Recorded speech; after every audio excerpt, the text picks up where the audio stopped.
عشق ہے مانتا کہاں ہے؟ تو حضرت بلال کو امیہ ہر سجائیں دے کر تکلیفیں دے کر بڑی بڑی ان کی راستے میں مشکل کھڑی کر گئے، ان کو بڑی بڑی اذیتیں دے کر ہر بار کہتا تھا محمد عربی کا کلمہ چھوڑ دے، اے بلال محمد عربی کا کلمہ چھوڑ دے۔ بلال کہتے تھے یہ جان جا سکتی ہے کلمہ جا سکتا نہیں ہے، یہ جان جا سکتی ہے لیکن بلال کی زبان سے کلمہ نہیں جا سکتا۔ امیہ نے دیکھا کہ اتنی سجائیں دیکھ کر بھی یہ کیا معاملہ ہے، تو بلال بول پڑے کہ زخم پہ زخم کھا کے جی، زخم پہ زخم کھا کے جی۔ اب توجہ رکھیں آپ لوگ جی، سنیں، زخم پہ زخم کھا کے جی، خونے جگر کا گھونٹ پی آہ نہ کر لبوں کو سی، خونے جگر کا گھونٹ پی آہ نہ کر لبوں کو سی، یہ عشق ہے دل لگی نہیں، یہ عشق ہے دل لگی نہیں ہے۔ ہمارے نوجوان بھائیوں کو آج لیلا مجنو کے قصے تو یاد ہیں، ان کی کہانیاں تو یاد ہیں، لیکن بلال کے عشق کا مطلب انہیں پتہ نہیں ہے۔ پتہ اس لیے نہیں ہے کہ پیارو ہم نے بتایا نہیں کہ بلال ہے کون۔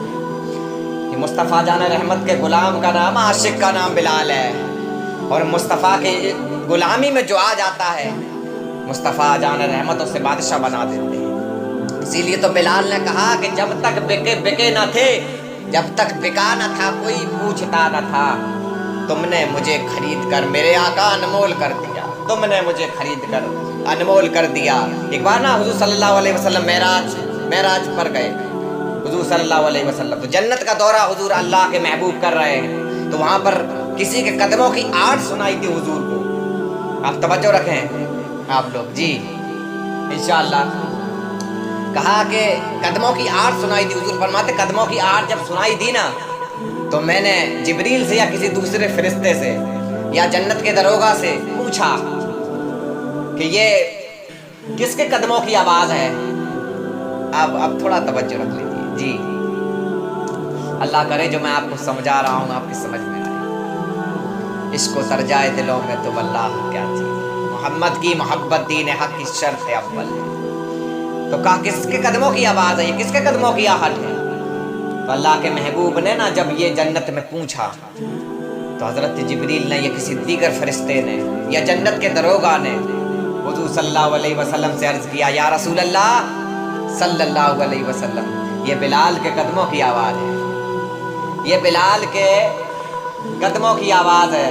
تو یہ خوشخبری نا حضرت بلال کو جب حضور صلی اللہ علیہ وسلم نے دی ہے، تو بلال جنت میں ان کے قدموں کی آواز آ رہی، حضور بتا رہے ہیں ہے نا۔ تو بلال کی شان اللہ نے مصطفیٰ کے عاشقوں کو بھی بڑی عزتیں دی ہیں، ہے نا۔ اللہ کرے مصطفیٰ کے عشق کا، مصطفیٰ جان رحمت صلی اللہ علیہ وسلم کی محبت کا صدقہ ہمیں مل جائے، حضرت بلال کے عشق کا صدقہ ہمیں مل جائے۔ اے عشق تیرے صدقے جرے سے جٹے سستے، اور جو آگ بجھا دے گی وہ آگ لگائی ہے، اور مصطفیٰ جان رحمت کے غلام ہیں کیا؟ اعلیٰ حضرت فرماتے ہیں، اعلیٰ حضرت میرے امام کیا فرماتے ہیں، لحد میں عشق رخ شے کا داغ لے کے چلیں۔ امام نے تو مصطفیٰ جان رحمت کا یہ عشق اعلیٰ حضرت سے بھی پوچھے کوئی محبت ہے کیا، تو لحد میں عشق رخ شے کا داغ لے کے چلیں، اندھیری رات سنی تھی چراغ لے کے چلیں، اور تیرے غلاموں کا نقش قدم ہے راہ خدا، وہ کیا بہک سکے جو یہ سراغ لے کے چلیں۔ امیہ تو بلال کو سجائیں دے کر تکلیفیں دے کر سوچتا ہے کہ تو بلال سے کلمہ بلال کو اسلام سے نکال سکتا ہے؟ نہیں، تیرے غلاموں کا نقش قدم ہے راہ خدا، وہ کیا بہک سکے جو یہ سراغ لے کے چلے، وہ کیا بہک سکے جو یہ سراغ لے کے چلے۔